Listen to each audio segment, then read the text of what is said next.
Au début de l'histoire du royaume d'Israël, le roi David a créé les plans du temple de Dieu qu'il prévoyait de construire. Il a même rassemblé une bonne partie des matériaux nécessaires à la construction du temple et à sa décoration, notamment des métaux précieux et des pierres précieuses.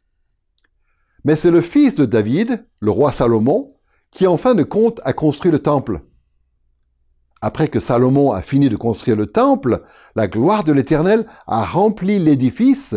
C'est là que résiderait dorénavant et perpétuellement le nom de l'Éternel. Ce que Dieu fait dans la vie des croyants ressemble un peu à cela. Dieu le Père a planifié notre salut. Son Fils, le Seigneur Jésus-Christ, a accompli notre salut par son œuvre. Et le Saint-Esprit, à son tour, nous remplit et fait sa demeure en nous, de façon à ce que le plan du Père et l'œuvre du Fils deviennent manifestes dans notre vie pour toujours. En fait, dans la première lettre de Paul aux chrétiens de Corinthe, l'apôtre fait une comparaison très claire entre les croyants et le temple, justement parce que le Saint-Esprit habite en nous. Ceci est la 4e leçon de la série « Nous croyons en l'Esprit Saint » et nous l'avons intitulée « Dans le croyant ». Nous allons en effet examiner l'œuvre du Saint-Esprit qui consiste à appliquer le salut individuellement à chaque croyant. Le salut est véritablement une œuvre de la Trinité. Pour le dire simplement, le Père est celui qui a planifié notre salut. Il est le juste juge, dont la colère devait être apaisée par le moyen du sacrifice de Christ à notre place. Et il est celui qui nous accorde le salut par sa grâce, par le moyen de la foi et en Christ. Le Fils, c'est celui qui s'est incarné, Jésus. Et il a accompli notre salut par sa vie d'obéissance parfaite, par sa mort expiatoire et par sa résurrection victorieuse et son ascension triomphale. Mais c'est surtout le Saint-Esprit qui applique les différents éléments du salut à la vie des croyants. En théologie systématique, l'œuvre du Saint-Esprit qui consiste à appliquer le salut aux croyants est généralement abordée sous le chapitre de la sotériologie, c'est-à-dire la doctrine du salut. La sotériologie elle-même est souvent étudiée sous 2 angles différents que l'on désigne généralement par des expressions en latin. D'un côté, il y a ce qu'on appelle l'historia salutis, ou l'histoire du salut. C'est la succession des événements et des actes salvateurs de Dieu qui accomplissent le salut de son peuple. Comme on l'a vu dans des leçons précédentes, le Saint-Esprit a toujours eu un rôle très important dans l'historia salutis à travers les nombreux actes de sa providence. De l'autre côté, il y a ce qu'on appelle ordo salutis, ou l'ordre du salut. C'est l'ordre logique ou chronologique dans lequel le Saint-Esprit applique les différents aspects du salut aux croyants individuellement. Puisque cette leçon se concentre sur l'œuvre du Saint-Esprit qui consiste à appliquer le salut aux croyants, nous allons donc surtout soulever des points qui sont propres à l'ordo salutis. Nous allons réfléchir à l'œuvre du Saint-Esprit dans le croyant ou chez le croyant en 2 étapes. D'abord, nous allons considérer la façon dont l'Esprit applique initialement le salut aux croyants à travers la conversion, c'est-à-dire le moment où une personne devient sauvée. Ensuite, dans un second temps, nous verrons la façon dont l'Esprit continue d'appliquer le salut aux croyants tout au long de la vie chrétienne. Commençons par la conversion. Le mot conversion désigne un changement d'état, quand on est transformé d'une chose à une autre. Dans certaines traditions chrétiennes, la conversion désigne un événement ponctuel précis qui a lieu au moment où une personne devient croyante. Mais dans cette leçon, nous allons employer ce terme de manière plus générale pour désigner l'ensemble des étapes initiales du salut plutôt qu'une expérience individuelle particulière. Il n'y a pas 2 histoires de conversion qui sont exactement pareilles. C'est pourquoi on ne devrait pas mettre tout le monde dans le même panier et dire « voilà, c'est comme ça que ça devrait se passer ». Mais quoi qu'il arrive, c'est toujours le Saint-Esprit qui œuvre en nous et qui nous attire, qui nous convainc de péché, qui nous montre le besoin que nous avons d'être sauvés. Et ensuite, qui nous donne véritablement la foi, cette foi qui consiste à faire confiance à Jésus et dont nous avons besoin pour être sauvés. Nous allons réfléchir à l'œuvre du Saint-Esprit dans la conversion d'une personne en examinant 4 éléments. D'abord, nous allons parler de la régénération que le Saint-Esprit opère en nous. Deuxièmement, nous parlerons de la conviction qu'il nous donne relative à nos péchés. Le troisième élément de son œuvre que nous évoquerons, c'est la justification qui entraîne notre pardon et notre statut de personne juste aux yeux de Dieu. Enfin, nous aborderons la question de la sanctification, notamment dans son aspect initial. Pour commencer donc, qu'est-ce que la régénération opérée par le Saint-Esprit dans la vie du croyant? Ce mot de régénération signifie nouvelle création ou nouvelle naissance. En théologie, on le définit ainsi: le changement opéré chez un être humain pour le transférer d'un état de mort spirituelle à un état de vie spirituelle. Tous les êtres humains entrent dans ce monde dans un état de mort spirituelle. Et à moins que le Saint-Esprit nous régénère, nous demeurons dans cet état. Cette mort spirituelle, nous l'avons héritée d'Adam, le premier homme. Quand il a péché contre Dieu, dans le Jardin d'Éden, Dieu a maudit toute l'humanité en la soumettant à la mort physique et à la mort spirituelle. Ce jour-là, Adam et Ève sont devenus corrompus spirituellement. Et cette corruption spirituelle, c'est l'essence de la mort spirituelle. Dans Romains chapitre 7, versets 14 à 25, l'apôtre Paul utilise le terme de chair pour désigner notre nature pécheresse. Paul décrit cette condition qui est la nôtre en disant que le péché habite en nous, dans notre corps, et que le péché prend même le contrôle de notre esprit. De plus, la mort spirituelle affecte tous les descendants d'Adam et Ève qui sont conçus naturellement. Dans Romains chapitre 5, versets 12 à 19, l'apôtre Paul dit qu'Adam a été notre représentant auprès de Dieu.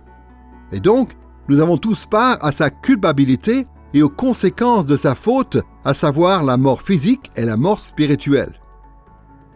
D'autres passages comme Jean chapitre 3 versets 5 à 7, Romains chapitre 8 verset 10 ou encore Colossiens chapitre 2 verset 13 confirment le fait que tout être humain entre dans ce monde en étant mort spirituellement. Jésus est le seul être humain à ne pas faire l'objet de cette malédiction, comme on le voit dans Hébreux chapitre 4 verset 15 et chapitre 7 verset 26. Évidemment, bien que nous soyons spirituellement morts, notre âme continue d'animer notre corps. Nous avons la faculté de penser, de ressentir des émotions, de rêver, de faire des choix et d'interagir avec le monde. Mais à cause de notre corruption spirituelle et de notre état de mort spirituelle, en tant qu'être humain, nous sommes incapables, sur le plan moral, de plaire à Dieu. Il nous est impossible de gagner sa faveur ou de mériter sa bénédiction. Nous ne l'aimons pas. Nous ne lui faisons pas confiance. Tout ce que nous faisons procède de notre cœur qui est mauvais et de nos motivations qui sont empreintes de péché. Nous méritons avec raison sa colère et nous avons désespérément besoin d'être sauvés. Dans le 3e et 4e point de doctrine, tiré des canons de Dordrecht qui datent de 1619, le problème de la mort spirituelle est résumé de la manière suivante. Tous les hommes sont conçus dans le péché et naissent enfants de colère, incapables de tout bien salutaire, enclins au mal, morts dans le péché et esclaves du péché. Et sans la grâce de l'Esprit qui régénère, ils ne veulent ni ne peuvent retourner à Dieu, ni corriger leur nature dépravée, ni se disposer à l'amendement de celle-ci. Comme le dit l'apôtre Paul lui-même dans Romains chapitre 8, versets 6 à 8, avoir les tendances de la chair, c'est la mort. Les tendances de la chair sont ennemies de Dieu, parce que la chair ne se soumet pas à la loi de Dieu, elle en est même incapable. Or ceux qui sont sous l'emprise de la chair ne peuvent plaire à Dieu.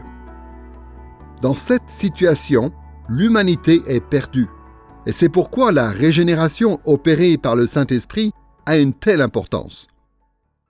La régénération est un terme théologique, qui désigne une réalité spirituelle. Si je puis emprunter la formule de Wayne Grandin, la régénération est un acte secret de Dieu, par lequel il nous communique une nouvelle vie spirituelle. La régénération est donc une œuvre surnaturelle du Saint-Esprit. Par cette œuvre, le cœur de l'homme est renouvelé et transformé pour refléter le cœur de Dieu. C'est un véritable changement dans la vie d'un homme pécheur. Une personne régénérée, c'est quelqu'un qui est passé de la mort spirituelle à la vie spirituelle.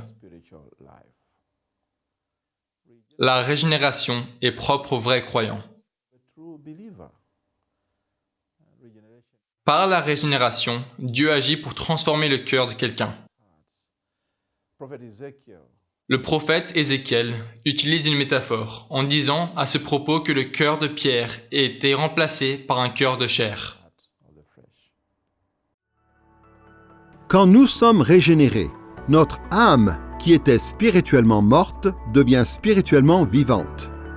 Ce passage de la mort à la vie est décrit dans Jean chapitre 5, verset 24, dans Éphésiens chapitre 2, versets 4 et 5, ou encore dans Colossiens chapitre 2, verset 13. Dans d'autres passages de la Bible, ce processus est décrit en termes de nouvelle naissance. Dans Jean chapitre 3, versets 3 à 6, par exemple, Jésus dit ceci: « Si un homme ne naît de nouveau, il ne peut voir le royaume de Dieu. Si un homme ne naît d'eau et d'esprit, il ne peut entrer dans le royaume de Dieu. Ce qui est né de la chair est chair, et ce qui est né de l'esprit est esprit. » L'adverbe anothéen en grec, qui est traduit par de nouveau, dans l'expression « si un homme ne naît de nouveau », peut aussi être traduit par d'en haut. Et ici, les deux sens sont vrais. Notre seconde naissance, la nouvelle naissance spirituelle, nous la recevons d'en haut, c'est-à-dire du Saint-Esprit. Tous les humains ont déjà, bien sûr, un esprit qui les anime. Mais seuls les croyants ont la vraie vie spirituelle, car seuls les croyants ont été régénérés par le Saint-Esprit. Voici encore ce que dit l'apôtre Paul dans Tite, chapitre 3, verset 5. « Dieu nous a sauvés par le bain de la régénération et le renouveau du Saint-Esprit. » Le mot grec « palingenesia », qui est traduit ici par « régénération », peut aussi être traduit par « nouvelle naissance ». Les deux expressions sont équivalentes. Quand le Saint-Esprit nous régénère, il donne la vie à notre esprit et il dispose notre cœur à suivre Dieu. Dans Romains chapitre 6, versets 4 à 14, l'apôtre Paul nous dit que notre régénération, c'est aussi notre mort au péché et notre délivrance de l'esclavage du péché. Dans certaines traditions chrétiennes évangéliques, on pense que le Saint-Esprit ne nous régénère qu'une fois que nous avons fait le pas de foi qui nous sauve. D'autres traditions répondent qu'il est impossible pour une personne non régénérée d'avoir cette foi qui sauve. Et par conséquent, la régénération doit logiquement venir en premier. Mais quoi qu'il en soit, nous devrions tous être d'accord sur le fait que la régénération est une œuvre de grâce, une œuvre miraculeuse qui bouleverse les mécanismes normaux du monde naturel. Quand le Saint-Esprit régénère quelqu'un, il ressuscite un mort en donnant la vie à son esprit. Il modifie la nature même de cet être humain en rétablissant ses capacités morales et en lui donnant un cœur nouveau qui veut plaire à Dieu. Un cœur qui est né de nouveau est un cœur qui a la vie de l'Esprit en lui. L'Esprit nous montre qui est Dieu sous un jour nouveau de façon à ce que nous soyons sensibles à sa grâce. Nous le voyons comme notre Père qui est attentif à notre situation misérable et qui répond favorablement à notre besoin de miséricorde et de grâce. Nous le voyons ainsi et cela dispose notre cœur à l'aimer. C'est lui que nous voulons servir au plus profond de nous-mêmes et c'est cela qui va nous définir dans notre fort intérieur. Dorénavant, notre identité est liée à cet amour nouveau que nous avons pour lui et à ce nouveau maître que nous désirons servir. Dans cette partie sur la conversion, nous avons donc pu réfléchir à la régénération qu'opère le Saint-Esprit chez le croyant. Passons maintenant à la conviction qu'il nous donne relative au péché. En théologie, ce qu'on appelle la conviction de péché désigne la prise de conscience de la gravité du péché et de la culpabilité qui en résulte. Jésus parle explicitement de cette œuvre du Saint-Esprit qui convainc de péché dans Jean chapitre 16, versets 8 à 11. Il dit ceci: « Il convaincra le monde de péché, de justice et de jugement. De péché, parce qu'il ne croit pas en moi. De justice, parce que je m'en vais vers le Père et que vous ne me verrez plus.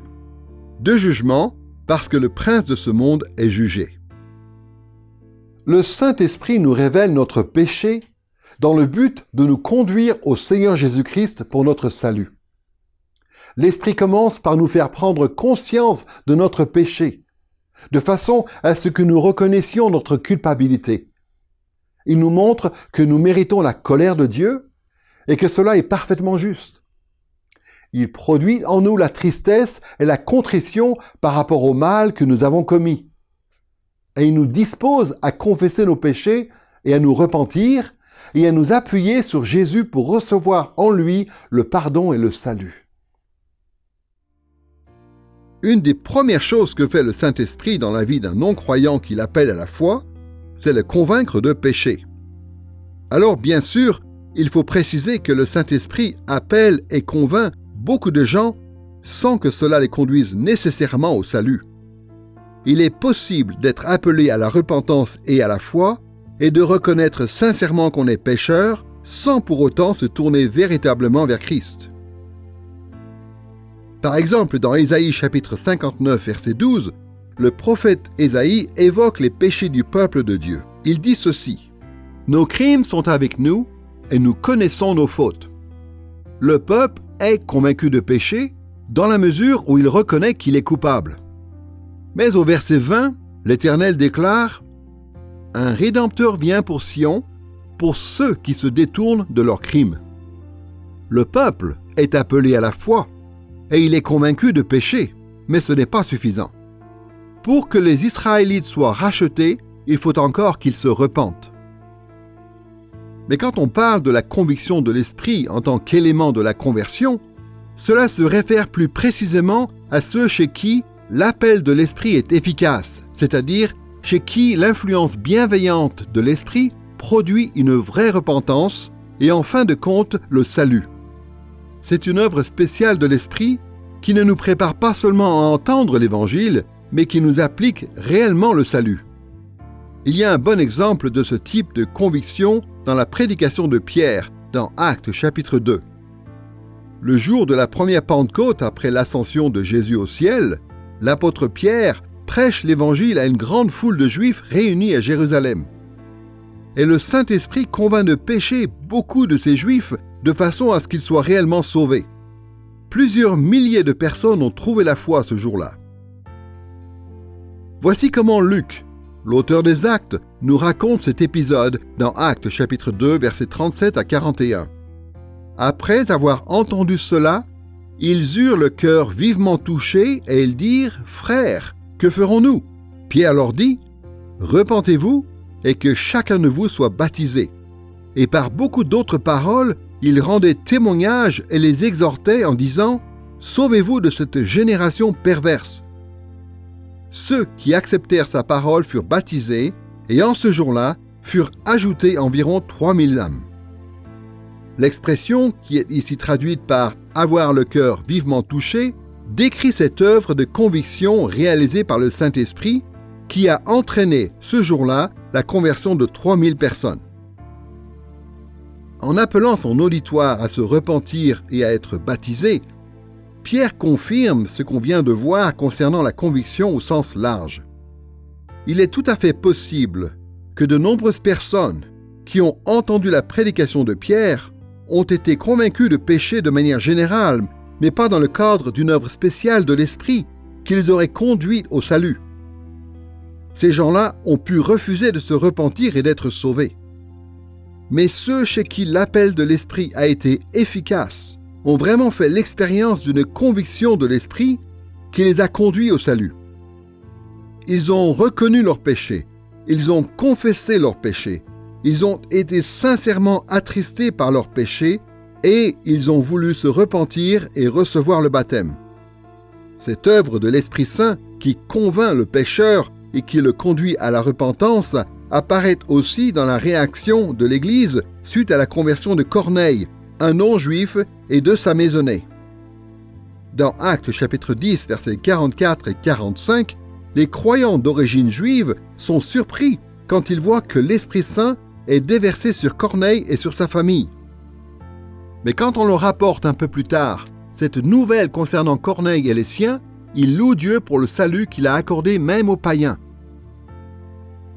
Voici ce que déclare l'Église dans Actes chapitre 11, verset 18. Dieu a donc accordé la repentance aussi aux païens, afin qu'ils aient la vie. En rapportant positivement ces paroles, Luc confirme que cette déclaration de l'Église est juste. La conviction de péché et la repentance sont des dons que le Saint-Esprit accorde à ceux qu'il veut sauver. La conviction qui conduit au salut comporte plusieurs éléments. En voici 4 en particulier.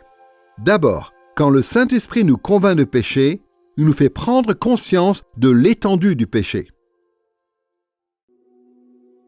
En tant qu'êtres humains déchus, et même une fois rachetés, nous ne péchons pas qu'occasionnellement. Nous péchons tout le temps. Nous péchons en pensée, nous péchons en parole et nous péchons en acte. Dans Ecclésiaste chapitre 7, verset 20, il est dit ceci: « Il n'y a sur la terre point d'homme juste qui fasse le bien et qui ne pêche pas. » Et l'apôtre Jean à son tour dit ceci dans 1 Jean chapitre 1, verset 8. « Si nous disons que nous n'avons pas de péché, nous nous séduisons nous-mêmes et la vérité n'est pas en nous. » Cette réalité est aussi décrite dans des passages comme Genèse chapitre 8, verset 21, Romains chapitre 3, verset 23, Jacques chapitre 3, verset 2 et dans beaucoup d'autres passages. Et ce n'est pas simplement que nous péchons tous sans exception. Nous péchons tous beaucoup. Dans le psaume 40, verset 13, le roi David dit que ses péchés sont plus nombreux que les cheveux de sa tête. Lui qui est un homme selon le cœur de Dieu. Les péchés de non-croyants sont donc encore plus nombreux. Par conséquent, lorsque le Saint-Esprit nous convainc de pécher en vue de nous conduire au salut, il nous montre à quel point nous sommes pécheurs. Il nous montre la fréquence et la gravité de nos péchés. Déjà, dans Genèse 6, verset 5, il est dit que notre cœur, c'est-à-dire notre fort intérieur, le siège de notre personnalité, ne conçoit chaque jour que des pensées mauvaises. Ce que cela veut dire, c'est qu'en tant qu'être humain, nous sommes contrôlés par un désir égoïste de réussite, de prouesse, de richesse, et ce désir contamine tout ce que nous faisons.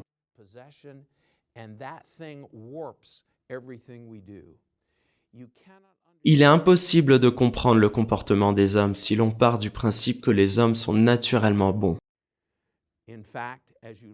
En réalité, quand on observe l'histoire de notre espèce, on est obligé d'admettre que non, nous ne sommes pas naturellement bons. Nous sommes naturellement mauvais et égocentriques. Un deuxième élément constitutif de la conviction de péché que le Saint-Esprit produit en nous, c'est le fait qu'il nous rend sensibles à l'horreur du péché. Quand le Saint-Esprit nous convainc de péché, il nous montre que notre péché, ce n'est pas juste un faux pas ou une légère omission. Notre péché est répugnant. Il est détestable, écœurant. C'est une corruption ignoble qui ronge notre corps et notre âme. Notre péché est tellement horrible qu'il a fallu que le Fils unique de Dieu meure pour nous en délivrer. Le prophète Ésaïe parle du péché d'Israël dans Ésaïe chapitre 64, verset 5, en disant que le peuple est devenu comme un objet impur. Même ce que les Israélites considèrent comme étant des actes de justice ne sont que des vêtements pollués. Et le résultat de ce péché, c'est que le peuple est en train de flétrir et de disparaître. Et lorsque Jésus, à son tour, corrige les scribes et les pharisiens, son langage à lui aussi est dur.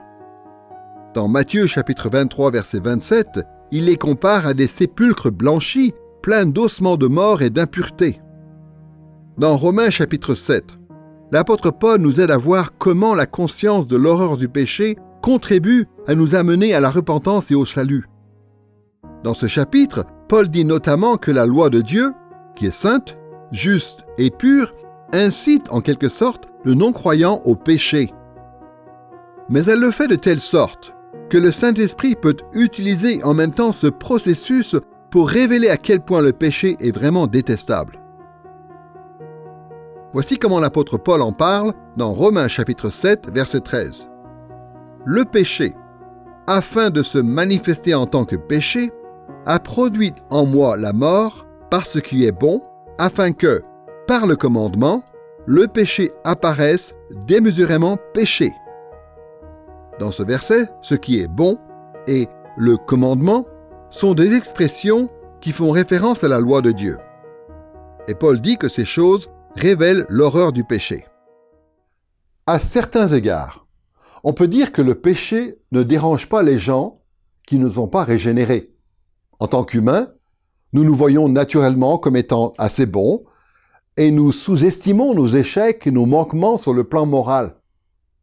Et cela s'explique facilement. Le péché nous est familier, donc nous sommes à l'aise avec lui. Le péché justifie le mal que nous faisons, donc il nous aide à nous sentir justifiés nous-mêmes. Le péché nous propose la satisfaction de nos désirs, donc il est attirant. Mais la raison essentielle pour laquelle nous acceptons naturellement le péché, c'est que nous sommes fondamentalement pécheurs nous-mêmes. Et au lieu de nous détester nous-mêmes, nous avons bien plutôt tendance à nous considérer nous-mêmes comme la mesure d'après laquelle nous pouvons juger le reste du monde. Nous n'avons pas le même regard que Dieu sur notre condition, et nous ne sommes pas d'accord avec ses normes morales. Et donc, le rôle du Saint-Esprit consiste, entre autres, à faire en sorte que les êtres humains déchus puissent voir ce que Dieu voit. Par la conversion, le Saint-Esprit ouvre nos yeux pour que nous voyions le péché tel que Dieu le voit, c'est-à-dire comme étant une corruption horrible de ce qui est vrai, de ce qui est beau et de ce qui est bon. Un troisième aspect de la conviction de péché que le Saint-Esprit produit en nous, c'est qu'il nous fait comprendre quelle est l'offense du péché aux yeux de Dieu. Sous l'effet de cette conviction produite par le Saint-Esprit, les pécheurs se rendent compte que leur péché est une atteinte au caractère saint de Dieu. C'est une violation de sa sainte loi et à ce titre, leur péché attire sur eux la juste colère de Dieu. Voici quelques exemples de cette réalité tirée des Écritures. Dans Esdras, chapitre 9, verset 6, Esdras prie en disant ceci: « Mon Dieu, je suis dans la confusion et j'ai honte, ô mon Dieu, de lever ma face vers toi. Car nos fautes se sont multipliées par-dessus nos têtes et notre culpabilité s'est accrue jusqu'au ciel. » Dans Ésaïe chapitre 59, verset 12, le prophète fait cette confession: « Nos crimes sont nombreux devant toi, et nos péchés témoignent contre nous. Nos crimes sont avec nous, et nous connaissons nos fautes. » Et dans Jérémie chapitre 14, verset 7, c'est Jérémie qui, à son tour, prie en disant: « Nos fautes nous accusent, car nos inconstances sont nombreuses, nous avons péché contre toi. » En nous convainquant de péché, le Saint-Esprit nous fait prendre conscience que nous sommes perdus et condamnés.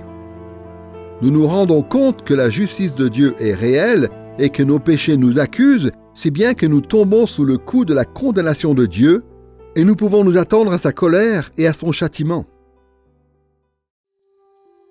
Enfin, un quatrième aspect de la conviction que nous donne le Saint-Esprit par rapport au péché, c'est qu'il nous fait prendre conscience de la perdition du péché.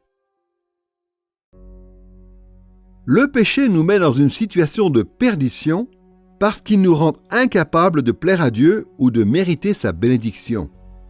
À cause de la corruption du péché, nous ne pouvons rien faire pour obtenir la faveur de Dieu et encore moins pour nous sauver nous-mêmes. C'est la raison pour laquelle l'apôtre Paul dit que nous sommes sans force dans Romains chapitre 5, verset 6. La chute de l'humanité dans le péché a complètement affecté notre capacité de plaire à Dieu. Avant la chute, et c'est très intéressant de réfléchir à cette réalité, tout ce que faisait Adam plaisait à Dieu, sauf le fait de manger de l'arbre de la connaissance du bien et du mal. Mais une fois que ce péché a été commis, toute notre vie a été affectée. notre cœur, notre esprit, notre âme, tout notre être. Et donc tout ce que nous faisons maintenant est empreint de péché. Même les bonnes œuvres que nous faisons, en tout cas ce que nous appelons des bonnes œuvres, aucune d'entre elles n'est dénuée de péché. La chute a été complète, et indépendamment de l'œuvre de grâce accomplie par Christ, il n'y a rien en fin de compte que nous puissions faire pour plaire à Dieu ou pour l'honorer. Puisque le péché nous met dans une telle situation de perdition, nous dépendons complètement de la grâce de Dieu pour être pardonnés et sauvés. C'est la raison pour laquelle les auteurs bibliques insistent autant sur le fait que nous sommes sauvés par la grâce et non par les œuvres. Comme le dit l'apôtre Paul par exemple dans Éphésiens chapitre 2 versets 8 et 9, « C'est par la grâce en effet que vous êtes sauvés, par le moyen de la foi. Et cela ne vient pas de vous, c'est le don de Dieu. Ce n'est point par les œuvres, afin que personne ne se glorifie. » C'est le Saint-Esprit qui, en nous convainquant de péché, nous permet de voir les choses sous cet angle. Il nous fait désespérer de nos propres capacités à gagner le salut par nos propres mérites, et il nous fait reconnaître notre perdition en dehors de la miséricorde et de la grâce de Dieu. Nous sommes ainsi conduits à la repentance, et nous sommes amenés à croire, par la foi, que Dieu va nous pardonner nos péchés et nous recevoir comme ses enfants bien-aimés en Christ. Jusqu'ici, comme élément de la conversion réalisée par le Saint-Esprit, nous avons évoqué la régénération qu'il opère chez le pécheur, puis la conviction qu'il donne relative au péché. Passons maintenant à la question de la justification. En théologie protestante, la justification est un terme technique qui désigne la déclaration faite par Dieu sur le plan juridique de l'acquittement d'un pécheur par rapport à la culpabilité de son péché et de l'imputation à ce pécheur de la justice de Christ.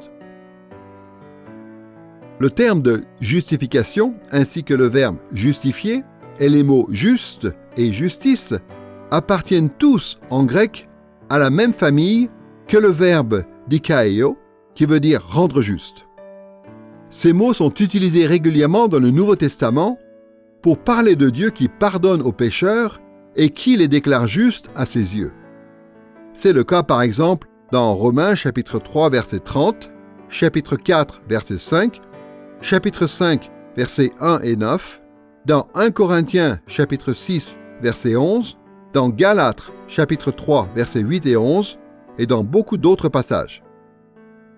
De plus, le Nouveau Testament affirme sans équivoque que les pécheurs sont justifiés ou déclarés justes par le moyen de la foi, en vertu de Jésus qui s'est offert en sacrifice d'expiation pour eux. À titre d'exemple, voici ce que dit l'apôtre Paul dans Romains chapitre 3, versets 22 à 24. « La justice de Dieu vient par la foi en Jésus-Christ pour tous ceux qui croient. Ils sont gratuitement justifiés par sa grâce, par le moyen de la rédemption qui est dans le Christ Jésus. » En théologie systématique, quand on parle de la justification, on a l'habitude d'évoquer avant tout l'œuvre de Christ. C'est en effet la mort expiatoire de Christ qui établit le fondement juridique de notre pardon. Et une fois pardonné, c'est de sa résurrection que provient notre statut de personne juste aux yeux de Dieu, ainsi que notre vie nouvelle. Mais le Saint-Esprit joue un rôle important, lui aussi, dans notre justification. Ce que le Christ a accompli a un caractère historique ponctuel. Autrement dit, cela s'est passé une fois pour toutes. Or, les pécheurs ont eu besoin d'être justifiés en tout temps dans l'histoire. Ce besoin a existé avant, pendant et après l'époque de Christ. Eh bien, c'est le Saint-Esprit qui résout ce problème en appliquant les fruits de l'œuvre de Christ, notamment la justification, aux croyants de toutes les époques. Dans 1 Corinthiens chapitre 6 verset 11, l'apôtre Paul dit ceci: « Vous avez été justifiés au nom du Seigneur Jésus-Christ et par l'Esprit de notre Dieu. » Paul dit que les croyants ont été justifiés au nom de Jésus, c'est-à-dire qu'ils sont déclarés justes en vertu de son autorité et de son œuvre salutaire. Mais Paul dit aussi qu'on est justifié par ou dans l'Esprit, parce que c'est l'Esprit qui applique la justification aux croyants.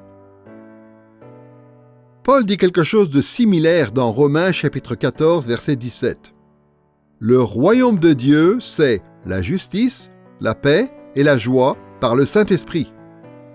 Notre justice ou notre justification est basée sur l'expiation accomplie par Christ en notre faveur. Mais nous en faisons l'expérience par le Saint-Esprit, car c'est le Saint-Esprit qui applique cette réalité à notre vie.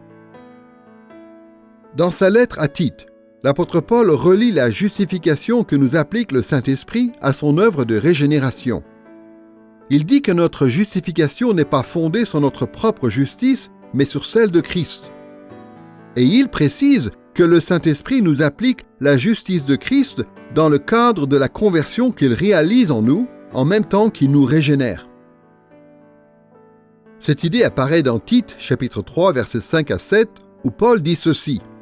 « Il nous a sauvés, non parce que nous aurions fait des œuvres de justice, mais en vertu de sa propre miséricorde, par le bain de la régénération et le renouveau du Saint-Esprit, afin que, justifiés par sa grâce, nous devenions héritiers dans l'espérance de la vie éternelle. » Paul commence par dire que nous sommes sauvés par le Saint-Esprit.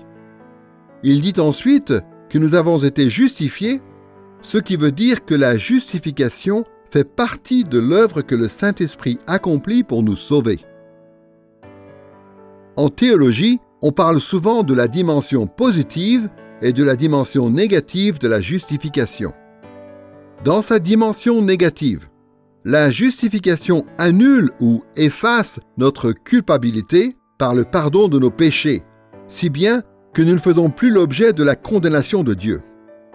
Comme on l'a vu précédemment, le rôle du Saint-Esprit dans le pardon de nos péchés est mentionné dans des passages comme 1 Corinthiens chapitre 6 verset 11 et Tite chapitre 3 verset 5. Ces deux versets parlent du Saint-Esprit qui nous lave pour nous purifier de nos péchés. Et dans sa dimension positive, la justification nous rend justes aux yeux de Dieu, si bien que nous entrons au bénéfice d'un héritage éternel et de tous les bienfaits attenants. Dans Éphésiens chapitre 1, versets 13 et 14, l'apôtre Paul dit ceci.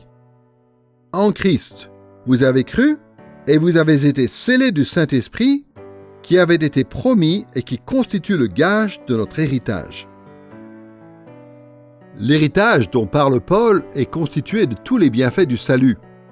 Juste avant, dans ce passage, Paul a énuméré un certain nombre de ces bienfaits dans Éphésiens chapitre 1, versets 4 à 12. Il a mentionné par exemple notre sainteté, notre adoption, notre rédemption, notre pardon, les richesses de la grâce de Dieu et le parachèvement en Christ de tout ce que Dieu a prévu pour la terre et les cieux. Toutes ces choses font partie de notre héritage en Christ. Et toutes ces choses nous sont garanties par le Saint-Esprit. Jusqu'ici, nous avons réfléchi à la conversion d'un pécheur en parlant d'abord de la régénération produite par le Saint-Esprit, puis de la conviction de péché et troisièmement de la justification. Passons maintenant à certains aspects initiaux de la sanctification qu'opère le Saint-Esprit. Pour le dire simplement, la sanctification, c'est le fait de rendre saints des personnes ou des objets. Quand le Saint-Esprit sanctifie des gens ou des choses, il les met à part pour être utilisés par Dieu. Il les purifie et il les rend aptes à se tenir dans la présence glorieuse de Dieu. Quand la Bible dit que Dieu est saint, l'idée qu'il y a derrière, principalement, c'est que Dieu est distinct et à part. La sainteté de Dieu, c'est donc un concept qui souligne surtout le fait que Dieu est Dieu, et qu'il est caractérisé par toutes sortes d'attributs qui le distinguent des êtres humains, c'est-à-dire des créatures qu'il a faites. Et donc par analogie, quand on parle de la sainteté d'une personne, on est en train de dire que cette personne a été séparée du péché, mise à part, pour ressembler davantage à Dieu et pour le servir. Les Écritures emploient le mot « sanctification » de différentes manières. Et par conséquent, les théologiens identifient plusieurs genres de sanctification ou reconnaissent plusieurs dimensions à la sanctification. Le genre de sanctification que le Saint-Esprit réalise chez les croyants au moment de la conversion est parfois appelé la sanctification positionnelle ou accomplie, parce que c'est un statut qui est établi une fois pour toutes au lieu d'un processus continu. Au moment de notre conversion, le Saint-Esprit nous met à part et il nous purifie en nous unissant à Christ. Et puisque Jésus lui-même est parfaitement sanctifié, c'est-à-dire parfaitement pur et sans péché, alors nous aussi nous devenons, par là même, sanctifiés. Voici ce que dit le Seigneur dans Jean chapitre 17, verset 19. « Et moi, je me sanctifie moi-même pour eux, afin qu'eux aussi soient sanctifiés dans la vérité. » La sanctification de Jésus est nécessaire pour notre propre sanctification, puisque la nôtre découle de la sienne. Et dans 1 Corinthiens chapitre 1, verset 30, l'apôtre Paul dit « Christ Jésus a été fait pour nous sanctification. » Il y a d'autres passages du Nouveau Testament qui évoquent cette idée, comme par exemple 1 Corinthiens chapitre 6, verset 11, ou encore Hébreux chapitre 10, verset 10. Par cette sanctification positionnelle ou accomplie, le Seigneur Jésus devient la source de notre vie spirituelle et de la force qui nous anime dès maintenant, et il est en même temps la source de notre future vie physique dans la résurrection. La Bible nous en parle de beaucoup de façons différentes. Par exemple, dans Jean chapitre 15, versets 1 à 5, Jésus se compare à un cep de vigne et il compare les croyants aux branches de la vigne. Et ce que Jésus veut dire, c'est qu'en étant attachés à lui spirituellement, nous avons sa vie qui coule en nous, en quelque sorte. Dans 1 Corinthiens chapitre 6, versets 15 à 17, l'apôtre Paul dit que nos corps sont des membres de Christ lui-même et que nous sommes aussi un avec lui en esprit. Paul met en avant une idée semblable lorsqu'il utilise la métaphore du corps humain dans un passage comme Éphésiens chapitre 4, versets 15 et 16, pour expliquer que Christ est notre tête ou notre chef et que nous sommes son corps. Cet aspect organique de la sanctification, c'est ce qui transforme nos penchants, nos actes, nos pensées, nos émotions, nos désirs. Nous avons reçu une vie nouvelle, une liberté nouvelle et de nouvelles capacités. Nous avons notamment été libérés de la tyrannie du péché et nous avons reçu les moyens de résister au péché alors que les non-croyants n'ont pas cette capacité. Dans Romains chapitre 6 à 8, l'apôtre Paul parle longuement de cette vie nouvelle que nous recevons lorsque nous devenons croyants. Il dit que nous sommes morts au péché et libres de son pouvoir. Par conséquent, nous avons la capacité de résister au péché et d'obéir à Dieu. Voici comment Paul évoque ce changement dans Romains chapitre 7, versets 5 et 6.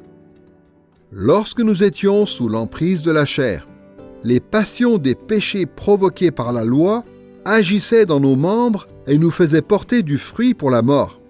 Mais maintenant, nous sommes morts à ce qui nous tenait captifs, de sorte que nous servons sous le régime nouveau de l'Esprit. » Et Paul ajoute dans Romains chapitre 8, verset 9, « Vous n'êtes plus sous l'emprise de la chair, mais sous celle de l'Esprit, si du moins l'Esprit de Dieu habite en vous. » Par la sanctification positionnelle ou accomplie, le Saint-Esprit nous transforme et nous réoriente en quelque sorte d'une façon qui ne peut pas être défaite par le péché, si bien que nous sommes libres de devenir de plus en plus semblables à Christ. Nous savons que beaucoup de gens aimeraient un nouveau départ dans la vie. Il se peut que nous ayons mal géré une relation avec quelqu'un, ou que nous ayons fait de très mauvais choix au travail, voire même que nous ayons des ennuis avec la justice. Eh bien, il en est de même pour les non-croyants par rapport à Dieu. Quand nous naissons dans ce monde, nous sommes déjà corrompus par le péché et nous faisons déjà l'objet de la condamnation de Dieu. Mais la conversion nous donne un nouveau départ. C'est un tournant extraordinaire où le Saint-Esprit nous offre une vie nouvelle, une contrition nouvelle par rapport à notre péché, un statut nouveau aux yeux de Dieu et un cœur nouveau disposé à lui obéir avec joie. Tout croyant devrait être infiniment reconnaissant pour ce nouveau départ et devrait vivre de manière à refléter cette nouvelle vie et cette nouvelle vocation que nous avons reçue. Nous avons donc pu réfléchir à l'œuvre du Saint-Esprit dans la conversion d'une personne. Maintenant, passons à son rôle permanent tout au long de la vie chrétienne. Ce qu'on vient de voir, c'est qu'il y a un certain nombre de choses que le Saint-Esprit fait dans la vie d'une personne au moment où cette personne, initialement, devient croyante. Ce sont des choses qui se produisent une seule fois et qui n'ont pas besoin d'être répétées. Le Saint-Esprit n'a pas besoin de nous régénérer spirituellement plusieurs fois. Il est vrai qu'il nous convainc de pécher de façon constante au cours de la vie chrétienne, mais c'est seulement au moment de la conversion qu'il le fait de manière à nous faire recevoir Christ comme notre Sauveur. Il ne nous applique la justification qu'une seule fois, de sorte qu'une fois justifiés, nous ne perdrons jamais ce statut aux yeux de Dieu. Et on peut dire la même chose par rapport à la vie nouvelle que nous recevons une fois pour toutes par la sanctification positionnelle ou accomplie. Mais à côté de tout cela, il y a aussi beaucoup de choses que fait le Saint-Esprit de manière continue dans la vie des croyants. Dans cette leçon, nous allons passer en revue 4 aspects de cette œuvre continue de l'Esprit Saint dans la vie chrétienne. D'abord, nous allons parler du fait qu'il demeure en nous. Ensuite, nous verrons qu'il nous sanctifie de manière progressive. Troisièmement, nous verrons qu'il intercède pour nous. Et enfin, quatrièmement, nous parlerons de la façon dont il nous préserve pour nous garantir notre salut final. Pour commencer donc, il demeure en nous. Quand nous disons du Saint-Esprit qu'il demeure en nous, cela fait référence à sa présence spéciale chez le croyant et son union spirituelle avec lui. Puisque le Saint-Esprit est Dieu, il est omniprésent, c'est-à-dire qu'il est présent partout dans la création en même temps. Mais il ne manifeste pas sa présence de la même façon partout et tout le temps. Le fait qu'il demeure chez le croyant est justement une manifestation particulièrement intime et puissante de sa présence. Quand on pense au salut que Dieu nous offre, un des éléments les plus extraordinaires de ce salut, c'est que Dieu vient habiter en nous. Au moment de notre conversion, le Saint-Esprit nous sanctifie et nous devenons de dignes réceptacles de sa présence. Et Dieu nous aime à un tel point, et il est tellement déterminé à influencer en bien notre cœur et notre esprit, qu'il vient demeurer en nous et qu'il ne nous quittera jamais. Quand le Saint-Esprit nous régénère, il ne se contente pas de réparer notre esprit, puis de nous laisser nous débrouiller tout seuls. Il vient plutôt faire sa demeure en nous. Cette réalité, nous la voyons dans des passages comme 1 Corinthiens chapitre 6, verset 19, 2 Timothée chapitre 1, verset 14, ou encore Jacques chapitre 4, verset 5. Et c'est cette présence de l'Esprit Saint en nous qui communique la vie à notre esprit. Voici ce que dit l'apôtre Paul dans Romains chapitre 8, versets 9 à 11. « Si quelqu'un n'a pas l'Esprit de Christ, il ne lui appartient pas. Et si Christ est en vous, le corps, il est vrai, est mort à cause du péché, mais l'Esprit est vie à cause de la justice. Et si l'Esprit de celui qui a ressuscité Jésus d'entre les morts habite en vous, celui qui a ressuscité le Christ Jésus d'entre les morts donnera aussi la vie à vos corps mortels par son Esprit qui habite en vous. » Dans ce passage, l'apôtre Paul nous dit que Christ habite en nous par son Saint-Esprit. Et c'est la présence de l'Esprit en nous qui nous communique la vie spirituelle dès à présent et qui nous communiquera aussi la vie physique au jour de la résurrection. Les Écritures mentionnent aussi une autre œuvre de l'Esprit qui est directement liée au fait qu'il demeure en nous. Pour reprendre les termes du Nouveau Testament, le Saint-Esprit a aussi pour fonction de remplir le croyant. Il existe dans l'Église des sensibilités différentes qui interprètent différemment cette idée du Saint-Esprit qui remplit les croyants. Mais il y a au moins 2 choses sur lesquelles nous pouvons tous être d'accord. Premièrement, c'est que le Saint-Esprit demeure en permanence chez les vrais croyants. Et deuxièmement, c'est que la façon dont il nous remplit, c'est-à-dire le niveau d'influence qu'il a dans notre vie, peut varier. Parfois, le Saint-Esprit nous remplit et nous influence de manière plus puissante qu'à d'autres moments. C'est la raison pour laquelle la Bible ne nous ordonne jamais d'être habités par le Saint-Esprit, mais en revanche, elle nous ordonne d'être remplis du Saint-Esprit.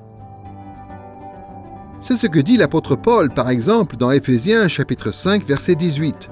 « Ne vous enivrez pas de vin, c'est de la débauche, mais soyez remplis de l'Esprit. » Lorsque le Saint-Esprit nous remplit, il exerce sur nous une influence très forte, parfois même bouleversante. Nos cœurs débordent de joie, de gratitude et d'amour pour les autres chrétiens. Les fruits de l'Esprit abondent dans notre vie, tels qu'ils sont décrits dans Galates chapitre 5, versets 22 et 23. Grâce au Saint-Esprit qui demeure chez les croyants et qui les remplit, les croyants sont capables d'accomplir des œuvres qui sont agréables à Dieu, comme nous l'enseigne l'apôtre Paul dans Romains chapitre 8, versets 5 à 9. Les croyants sont aussi capables de rendre un culte agréable à Dieu, en s'approchant de lui et en s'adressant à lui avec ardeur d'un cœur sincère et humble. Comme le dit Jésus dans Jean chapitre 4, verset 24, « Dieu est esprit, et il faut que ceux qui l'adorent en esprit et en vérité. » Et l'apôtre Paul dit ceci dans Philippiens chapitre 3, verset 3, « Nous, rendons à Dieu notre culte par l'Esprit de Dieu. » Il est certain que les non-croyants sont capables de rendre un culte à Dieu en apparence. Ils peuvent formuler des prières, apporter des offrandes, chanter, prêcher et enseigner. Mais ils sont incapables de faire ces choses d'une manière agréable à Dieu. Leur hypocrisie, leur péché et tout simplement leur état de mort spirituelle font en sorte que leur adoration ne peut pas plaire à Dieu. Les croyants, en revanche, qui ont le Saint-Esprit qui demeure en eux, sont capables de s'approcher de Dieu sous la conduite de l'Esprit, et ils le font grâce à l'Esprit, d'une façon qui reconnaît et qui honore le Dieu trinitaire, ses œuvres et ses attributs. À ce stade, nous devons préciser que les chrétiens, parfois, s'imaginent que le Saint-Esprit n'a commencé à demeurer chez les croyants qu'à partir de l'époque du Nouveau Testament. Mais les croyants de l'Ancien Testament, eux aussi, sans aucun doute, étaient régénérés. Et cela ne pouvait être vrai que si le Saint-Esprit demeurait aussi en eux. En fait, il y a beaucoup d'autres choses qui caractérisent les croyants de l'Ancien Testament qui ne seraient pas possibles si le Saint-Esprit ne demeurait pas en eux. Ils ont la foi. Ils accomplissent des œuvres qui plaisent à Dieu. Ils rendent un culte agréable à Dieu. Et ils ont le fruit de l'Esprit dans leur vie. Il est certain que l'œuvre de l'Esprit Saint est plus riche dans le Nouveau Testament à certains égards. Mais à toutes les époques, il a demeuré chez les croyants. En plus de tout cela, la présence de l'Esprit dans le croyant accorde aussi à celui-ci une meilleure compréhension de la révélation de Dieu. Comme le dit l'apôtre Paul dans 1 Corinthiens chapitre 2, versets 12 à 16. « Nous avons reçu l'Esprit qui vient de Dieu, afin de savoir ce que Dieu nous a donné par grâce. L'homme naturel ne reçoit pas les choses de l'Esprit de Dieu, car il ne peut les connaître. Or nous avons la pensée de Christ. » Comme on l'a vu dans une leçon précédente, les théologiens distinguent généralement deux façons différentes dont le Saint-Esprit éclaire l'intelligence. D'abord, l'illumination intérieure, qui est un don de connaissance ou de discernement qui est principalement de nature cognitive. Et ensuite, l'intuition, qui est un don de connaissance ou de discernement qui relève surtout de l'impression ou du sentiment. Dans les deux cas, c'est parce que le Saint-Esprit demeure en nous que nous pouvons recevoir de sa part cet éclairage sur la révélation de Dieu et sur sa volonté pour nous. Le Saint-Esprit est donné aux croyants comme une ressource, comme la puissance de Dieu dans leur vie, comme sagesse de Dieu, comme pensée de Dieu dans leur vie, comme présence de Dieu dans leur vie, puisque le Saint-Esprit, évidemment, est Dieu. À la fin de l'Évangile selon Jean, Jésus dit à ses disciples que lorsque son Esprit viendra, il convaincra le monde de péché et de justice et qu'il conduira les apôtres, et par extension tous les croyants, dans toute la vérité. Donc l'Esprit a pour fonction dans notre vie d'être un compagnon que Dieu nous donne pour nous guider. Il nous arrive tous, en effet, à certains moments de notre vie, d'avoir l'impression que Dieu, par le Saint-Esprit, est en train de nous parler, de nous conduire dans les choix que nous faisons de faire ceci ou de ne pas faire cela. Et ça, c'est une vraie relation personnelle, vivante, que les croyants ont avec Dieu. Concernant le rôle du Saint-Esprit dans la vie chrétienne, nous avons donc pu voir dans un premier temps qu'il demeure en nous. Maintenant, nous allons voir qu'il nous sanctifie. Qu'est-ce que cela veut dire? Ce qu'on a vu un peu plus tôt dans cette leçon, c'est qu'il y a différents genres de sanctification. Il y a notamment la sanctification positionnelle ou accomplie que nous recevons à la conversion. Puis il y a un autre genre de sanctification que nous allons appeler dans cette leçon la sanctification continue. C'est une sanctification que nous recevons tout au long de notre vie chrétienne de manière continue parce que notre péché lui-même se manifeste de manière continue et nécessite continuellement le pardon et la purification. Tous les croyants continuent de pécher. En fait, nous péchons tous les jours. Si vous pensez que vous ne péchez pas, c'est que vous n'avez pas assez réfléchi à ce que Dieu attend de vous en termes de ce que vous devez croire et dire et faire et même être. Mais la bonne nouvelle, c'est qu'à chaque fois que nous péchons, le Saint-Esprit est disposé à nous accorder le pardon et à nous purifier de l'iniquité qu'entraîne le péché. Ce qui ne veut pas dire que nous n'allons plus jamais pécher, ni que nous allons échapper aux conséquences terrestres de notre péché. Ce que cela veut dire, c'est que Dieu continue de nous aimer et qu'il poursuit l'œuvre de salut qu'il a commencé en nous lorsqu'il nous a régénérés. Quand le Saint-Esprit nous régénère, il ne nous débarrasse pas complètement de la corruption du péché et de son influence dans notre vie. Ce que l'apôtre Paul nous explique dans Romains chapitre 7, versets 14 à 25, c'est que le péché qui vit en nous continue de mener une sorte de bataille contre la présence du Saint-Esprit qui demeure en nous. Cette lutte intérieure est décrite comme une véritable guerre dans des passages comme Romains chapitre 7, verset 23, Galates chapitre 5, verset 17 et 1 Pierre chapitre 2, verset 11. Mais la bonne nouvelle, c'est que le Saint-Esprit demeure en nous et qu'il agit en nous. Et donc, même si nous continuons de tomber à cause de l'influence néfaste du péché, nous faisons aussi de bonnes œuvres en raison de l'influence bénéfique du Saint-Esprit. Dans Philippiens chapitre 2, verset 13, l'apôtre Paul décrit cette réalité en ces termes. C'est Dieu qui opère en vous le vouloir et le faire selon son dessein bienveillant. Par le Saint-Esprit, Dieu nous donne la réponse au pourquoi et au comment de notre vie d'obéissance. Quant à la question du quoi, c'est-à-dire qu'est-ce qu'on doit faire qui plaise à Dieu, la réponse se trouve dans les commandements de la Bible, Ancien Testament et Nouveau Testament. Mais nous avons du mal avec la question du pourquoi. Pourquoi devrais-je obéir? Qu'est-ce qui devrait me donner envie d'obéir à Dieu? Et l'apôtre Paul dit que c'est le Saint-Esprit qui me fait contempler la grâce, qui suscite en moi l'amour du Christ, et c'est le Saint-Esprit qui me donne le désir d'obéir. Mais une fois que j'ai envie d'agir d'une manière qui plaise à Dieu, j'ai toujours le problème de la question du comment. Comment faire? Car je suis faible. L'apôtre Paul évoque cette réalité assez longuement dans Romains chapitre 7. Il décrit le dilemme et la frustration qui caractérisent le croyant, qui sait que la loi de Dieu est juste, qui reconnaît qu'elle est juste, mais qui voit quelque chose d'autre qui opère en lui.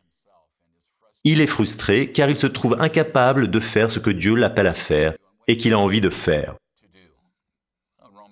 Mais dans Romains chapitre 8, Paul donne la solution à ce problème. Il dit que la loi est faible et qu'elle ne peut que donner des commandements et qu'elle ne peut pas changer les cœurs. Mais Dieu, par le Saint-Esprit, nous a maintenant libérés de façon à ce que, par la mort de Christ et par la puissance de l'Esprit, nous puissions obéir en marchant selon l'Esprit. La justice requise par la loi de Dieu est en train d'être réalisée en nous, dans la mesure où nous ne marchons pas selon la chair, c'est-à-dire selon notre nature humaine déchue, mais selon l'Esprit, dans la puissance de l'Esprit. C'est cette réalité que l'apôtre Paul résume dans cette toute petite phrase dans Philippiens chapitre 2, « Il opère en nous le vouloir et le faire selon son dessein bienveillant ». La sanctification dite continue dans notre vie est un processus par lequel le Saint-Esprit nous applique continuellement le pardon et la purification lorsque nous péchons et par lequel il nous détourne continuellement du péché et nous conduit vers l'obéissance. Idéalement, ce processus devrait avoir pour effet de nous rendre de plus en plus obéissants à Dieu au fur et à mesure de notre vie. Dans la Bible, cette croissance qui s'opère tout au long de la vie est décrite en termes de progression vers la maturité, comme dans Éphésiens chapitre 4 verset 13, dans Colossiens chapitre 4 verset 12, dans Hébreux chapitre 5 verset 14 et dans beaucoup d'autres passages. Prenons par exemple Jacques chapitre 1 verset 4 où il est dit ceci: « Il faut que la patience accomplisse une œuvre parfaite afin que vous soyez parfaits et accomplis. » Par l'influence du Saint-Esprit, ce processus de croissance en maturité produit un effet spirituel dans la vie des croyants. La métaphore du fruit est souvent utilisée un peu partout dans l'Écriture pour décrire l'effet de ce processus. C'est une métaphore qu'emploie Jean-Baptiste, par exemple, quand il dénonce les pharisiens et les sadducéens dans Matthieu chapitre 3, versets 8 à 10. Jésus emploie le même langage quand il parle de la vraie obéissance par opposition à la fausse dans le Sermon sur la montagne et dans Matthieu chapitre 7, versets 16 à 20. C'est un élément important de son enseignement sur les bonnes œuvres dans Jean chapitre 15, versets 1 à 16. Et comme on l'a déjà mentionné dans cette leçon, dans Galates chapitre 5, l'apôtre Paul décrit spécifiquement le fruit que produit l'Esprit dans la vie des gens en qui il demeure. Voici ce que dit Paul dans Galates chapitre 5, versets 17 à 25. « La chair a des désirs contraires à l'esprit, et l'esprit en a de contraires à la chair. Le fruit de l'esprit est amour, joie, paix, patience, bonté, bienveillance, fidélité, douceur, maîtrise de soi. Ceux qui sont au Christ Jésus ont crucifié la chair avec ses passions et ses désirs. Si nous vivons par l'Esprit, marchons aussi par l'Esprit. » Le discours de Paul sur le fruit de l'Esprit, dans Galates chapitre 5, ressemble à ce qu'il dit dans Romains chapitre 6 à 8. Dans les deux passages, il dresse un contraste entre l'influence de l'Esprit et l'influence du péché sur les désirs que nous avons. Et il explique que la seule façon pour nous d'obéir à Dieu d'un cœur sincère et d'accomplir des œuvres de justice, c'est que le Saint-Esprit demeure en nous. Il arrive que des chrétiens confondent le fruit de l'Esprit avec les dons de l'Esprit.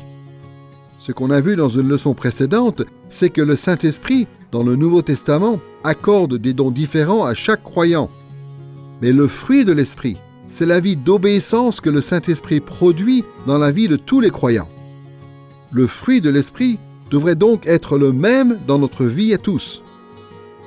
À propos de ce processus, par lequel le Saint-Esprit nous sanctifie de manière continue, il faut préciser que certaines traditions théologiques mettent en avant le concept de la sanctification progressive.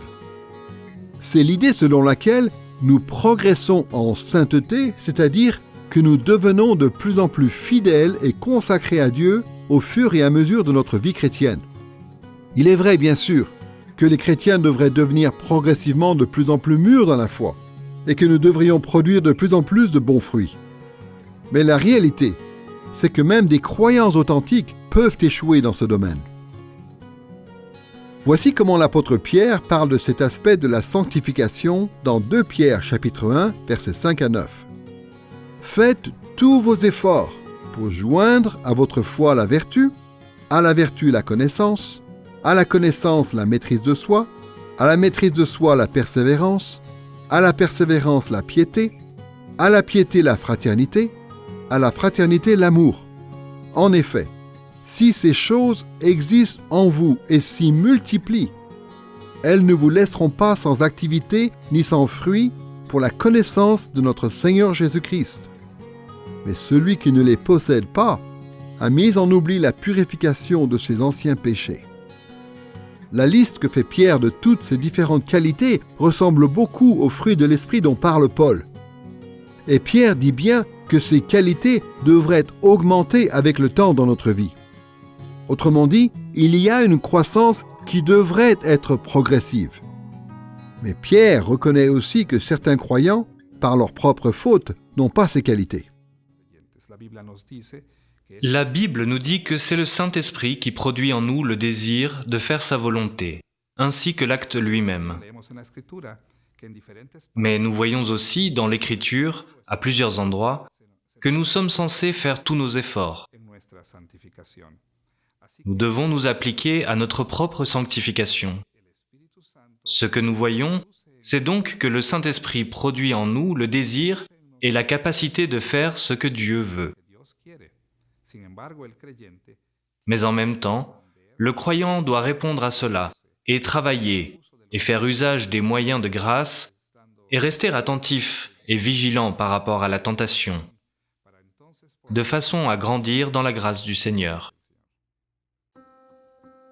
Nous parlons du rôle du Saint-Esprit dans la vie chrétienne, et ce que nous avons vu, c'est qu'il demeure en nous, d'une part, et d'autre part qu'il nous sanctifie continuellement. Maintenant, troisièmement, nous allons voir qu'il intercède pour nous. Quand on dit du Saint-Esprit qu'il intercède pour nous, voici la fonction qu'il est en train d'accomplir. Il plaide auprès du Père en faveur des croyants. C'est un peu la même chose que ce que font les humains lorsqu'ils prennent la défense de quelqu'un qui est attaqué ou menacé. Ou encore, c'est comme lorsqu'on demande à quelqu'un d'offrir son aide à quelqu'un d'autre. Ou encore, c'est comme lorsqu'on prie pour la guérison de quelqu'un, ou pour son pardon, ou pour sa bénédiction. Voici comment l'apôtre Paul décrit l'intercession de l'Esprit dans Romains chapitre 8, versets 26 et 27. « L'Esprit vient au secours de notre faiblesse, car nous ne savons pas ce qu'il convient de demander dans nos prières. Mais l'Esprit lui-même intercède par des soupirs inexprimables. Et celui qui sonde les cœurs connaît quelle est l'intention de l'Esprit. C'est selon Dieu qu'il intercède en faveur des saints. » Parfois, quand l'Écriture dit que Dieu connaît notre cœur, il y a une menace de jugement qui est sous-entendue. C'est le cas par exemple dans Jérémie chapitre 4 verset 14, dans 1 Corinthiens chapitre 4 verset 5 et dans Hébreux chapitre 4 verset 12. Mais en ce qui concerne les croyants, Christ a enlevé leur condamnation. Et donc, lorsque l'Esprit sonde notre cœur en tant que croyants, cela nous est toujours profitable. Il voit les besoins que nous sommes incapables d'exprimer et les exprime à notre place. Il voit le péché dont nous n'avons même pas conscience et il plaide pour notre pardon à notre place. Il prie pour nous exactement comme nous devrions le faire alors que nous ne le faisons pas. Et l'intercession de l'Esprit est toujours efficace. Pourquoi ? Parce que l'Esprit intercède toujours selon la volonté de Dieu, comme le dit l'apôtre Paul. Et on peut même ajouter que le Père exauce toujours les prières de l'Esprit, puisque l'Esprit est lui-même Dieu. Cela ne veut pas dire que notre vie est par conséquent complètement dépourvue de péché, de souffrance et d'épreuves. Après tout, l'Esprit sait parfaitement pourquoi le Père a décrété ces choses dans notre vie, et l'Esprit n'intercéderait jamais à l'encontre du plan du Père. Mais l'Esprit sait aussi, comme l'explique l'apôtre Paul un peu plus loin dans le même passage, dans Romains chapitre 8, versets 28 à 30, que Dieu utilise toutes les choses négatives de notre vie pour notre bien. Il utilise ces choses pour accomplir notre sanctification et pour nous conduire jusqu'à l'héritage merveilleux, éternel, qui nous est réservé en Christ. La prière, c'est quand même quelque chose d'incroyable, non ? Dieu Tout-Puissant, le Créateur de l'univers, celui qui est saint et parfait, nous écoute et nous répond même en intervenant dans notre vie. Et il ne le fait pas parce qu'il est obligé, il le fait parce qu'il le veut. Il aime entendre notre louange et notre gratitude. Il nous pardonne généreusement quand nous confessons nos péchés. Et il répond à nos requêtes de façon attentionnée et sage. Mais tous les croyants traversent des périodes où ils ont l'esprit tellement rempli de préoccupations qu'ils n'arrivent tout simplement pas à s'exprimer dans la prière. Il arrive à tous les croyants d'avoir par moments un cœur tellement dur et obstiné qu'ils refusent de prier comme ils le devraient. Et tous les croyants connaissent des moments où leur intelligence est tellement dépassée par l'incompréhensibilité de Dieu et de ses voies qu'ils ne trouvent tout simplement pas les moyens de s'approcher de lui d'une manière appropriée. Quel incroyable réconfort de savoir, dans toutes ces situations, dans nos bons jours comme dans nos mauvais jours, que le Saint-Esprit lui-même prie continuellement pour nous. Le Saint-Esprit a donc une fonction importante dans la vie chrétienne. Comme on l'a vu, il demeure en nous. Il nous sanctifie continuellement et il intercède pour nous. Le dernier élément que nous allons voir maintenant, c'est qu'il nous préserve en vue de notre salut final. En disant du Saint-Esprit qu'il nous préserve, cela fait référence à la grâce constante et agissante par laquelle il garantit aux croyants de persévérer dans la foi jusqu'à ce que leur salut soit pleinement accompli. Cette fonction du Saint-Esprit découle de sa présence dans la vie du croyant et chez qui il demeure et consiste à garder son cœur fidèle à Dieu. Cela ne veut pas dire que nous n'avons plus jamais de doute, ni que nous ne péchons plus. Ce que cela veut dire, c'est que notre salut est certain parce que le Saint-Esprit soutient et protège notre foi. Dans Romains chapitre 8, versets 11 à 14, l'apôtre Paul dit ceci: « Si l'Esprit de celui qui a ressuscité Jésus d'entre les morts habite en vous, celui qui a ressuscité le Christ Jésus d'entre les morts donnera aussi la vie à vos corps mortels par son Esprit qui habite en vous.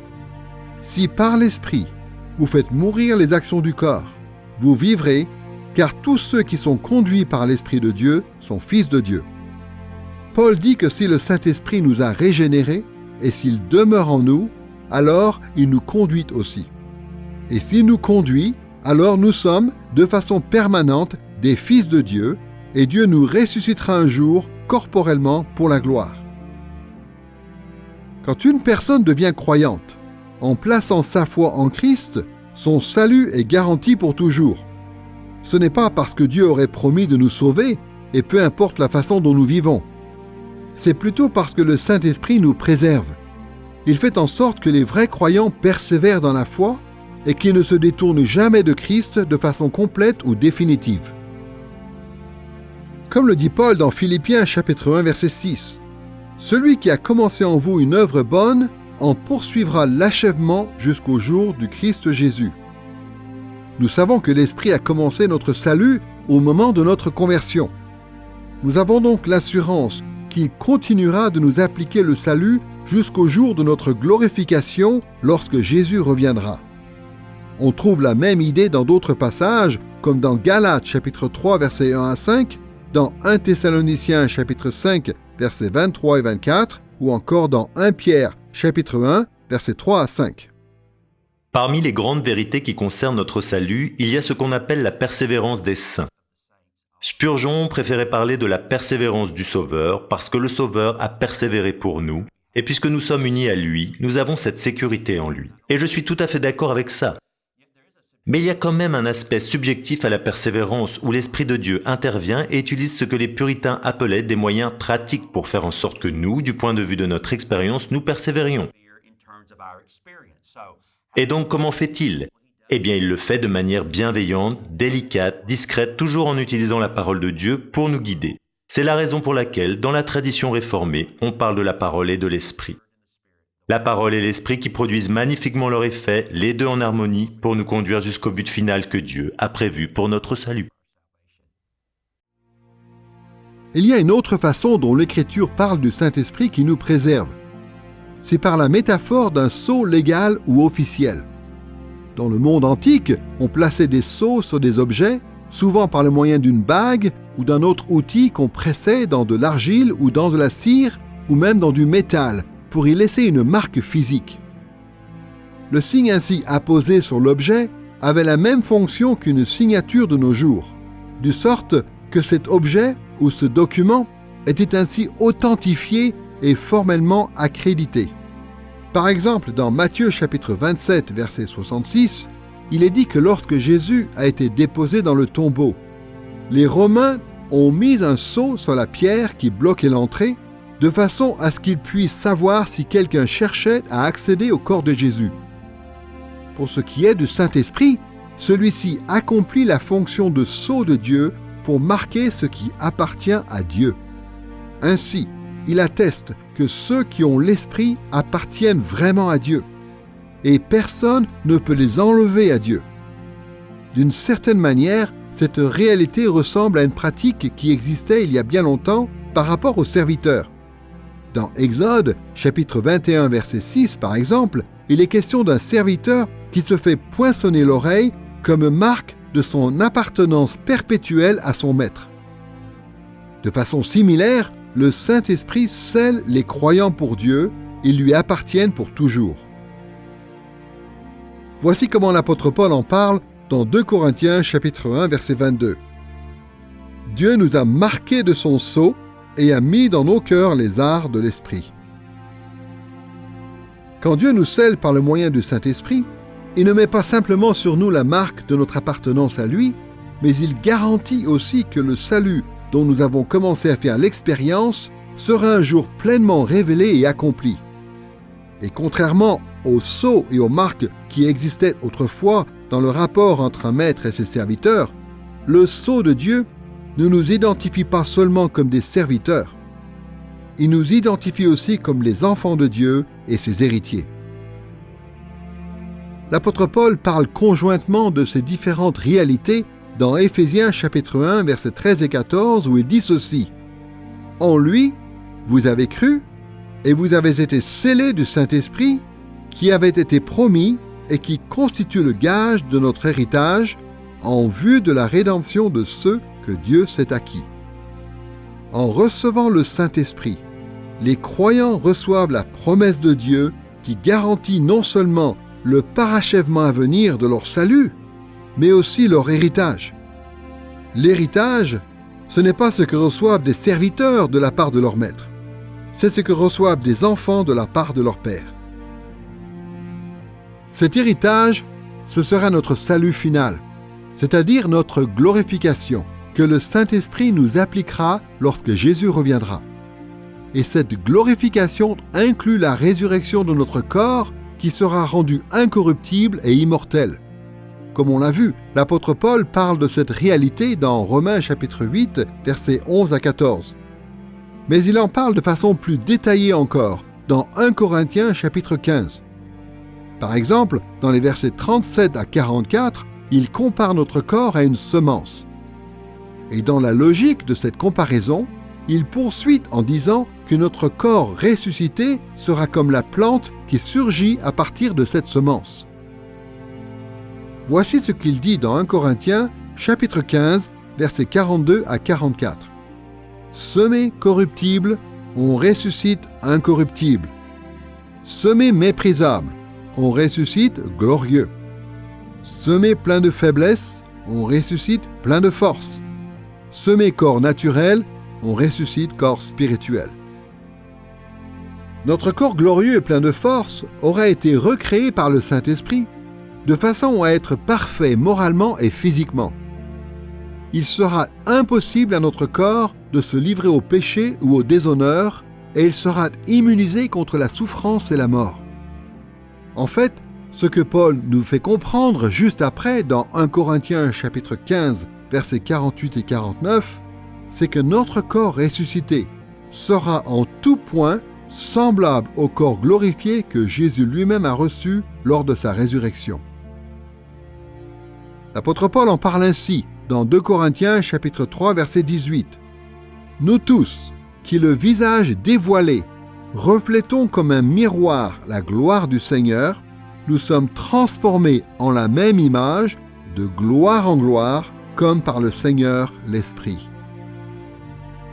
Cette glorification, ce sera pour nous notre état final lorsque nous serons définitivement débarrassés de la présence, de l'influence et des effets du péché, à la fois dans notre corps et dans notre âme, et lorsque nous entrerons en possession de tous les bienfaits glorieux des nouveaux cieux et de la nouvelle terre. Quand on a conscience que le Saint-Esprit nous préserve, et quand on considère la persévérance qu'il produit dans notre vie, cela devrait nous donner une confiance et une paix extraordinaires. L'Esprit de Dieu vit en nous, et il s'assure que le salut que nous avons commencé à connaître ne disparaîtra jamais. Et un jour, il nous communiquera des bienfaits plus grands encore, comme notre délivrance complète de la présence et des effets du péché et notre résurrection finale dans la gloire. Si nous croyons sincèrement à l'Évangile, nous pouvons être certains que nous ne perdrons jamais notre salut. Au contraire, nous pouvons, et même nous devons, nous reposer sur la promesse que le Saint-Esprit est fidèle pour mener jusqu'à son achèvement l'œuvre qu'il a commencée en nous. Cette leçon était consacrée à l'œuvre du Saint-Esprit dans le croyant, et dans un premier temps, nous avons réfléchi à la conversion opérée par l'Esprit et aux différents éléments que sont la régénération, la conviction de péché, la justification et la sanctification. Ensuite, nous avons considéré la fonction du Saint-Esprit dans la vie chrétienne en soulignant plusieurs réalités. Il demeure en nous, il nous sanctifie, il intercède pour nous et il nous préserve. Dans cette série sur la pneumatologie, nous avons réfléchi à la nature divine du Saint-Esprit, à sa personne et à son œuvre. Nous avons prêté attention en particulier à ce qui caractérisait son rôle dans la Trinité, dans le monde, dans l'Église et chez le croyant. Ce qu'on a vu, c'est que le Saint-Esprit, c'est la personne de la Trinité qui interagit le plus directement avec la création et qui a l'effet le plus intime sur notre vie. Il est important que nous nous rappelions l'importance de son rôle et la réalité de sa présence personnelle avec nous, et non seulement que nous nous rappelions ces choses, mais que nous nous fiions à ces choses, pour que nous soyons mieux préparés à affronter les difficultés et les inquiétudes de la vie. Et nous aurons aussi beaucoup plus conscience de la bienveillance de notre Dieu et du fait qu'il mérite de notre part toute notre gratitude, notre louange et notre fidélité.